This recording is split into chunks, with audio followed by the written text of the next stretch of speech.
Magandang hapon po. Ngayon po ay araw ng Friday, July 11, 2025.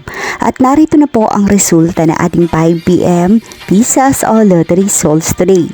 At para po sa draw natin ngayon ay ang 3D Lotto at ang 2D Lotto. At para po sa Lotto More updates, pasubscribe na lang din po ako sa aking channel at pahit na rin po ako na notification bell.